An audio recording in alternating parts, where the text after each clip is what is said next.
സ്ഥിരമായി പ്രസവം നിർത്തുന്നതിന് ചെയ്യുന്ന 2 സർജറികളെ കുറിച്ചാണ് ഇന്നത്തെ വീഡിയോയിലൂടെ ഞാൻ നിങ്ങൾക്ക് പറഞ്ഞു തരുന്നത്. ഞാൻ ഡോക്ടർ സിത്താര. വീഡിയോ അവസാനം വരെ കാണുക. തീർച്ചയായിട്ടും നിങ്ങൾക്ക് ഉപകാരപ്രദമായിരിക്കും.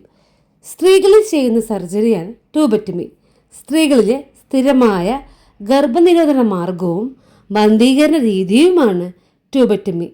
അണ്ഡാശയത്തിൽ നിന്ന് ഗർഭപാത്രത്തിലേക്ക് മുട്ട സഞ്ചരിക്കാൻ കഴിയാത്ത വിധം ഫലോപ്പിയൻ ട്യൂബുകൾ തടയുകയോ മുറിക്കുകയോ ചെയ്യുന്ന ഒരു പ്രധാന സർജറിയാണിത്.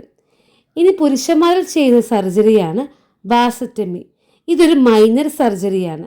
പെനിസിൽ നിന്ന് സ്ഖലനം ചെയ്യപ്പെടുന്ന സെമനിലേക്ക് സ്പേം വരുന്നത് തടയുന്നതിനുള്ള ചെയ്യുന്ന സർജറിയാണ് വാസക്ടമി. എല്ലാവർക്കും ഈ വീഡിയോ ഹെൽപ്ഫുൾ ആയെന്ന് വിശ്വസിക്കുന്നു. Thank you. ബൈ.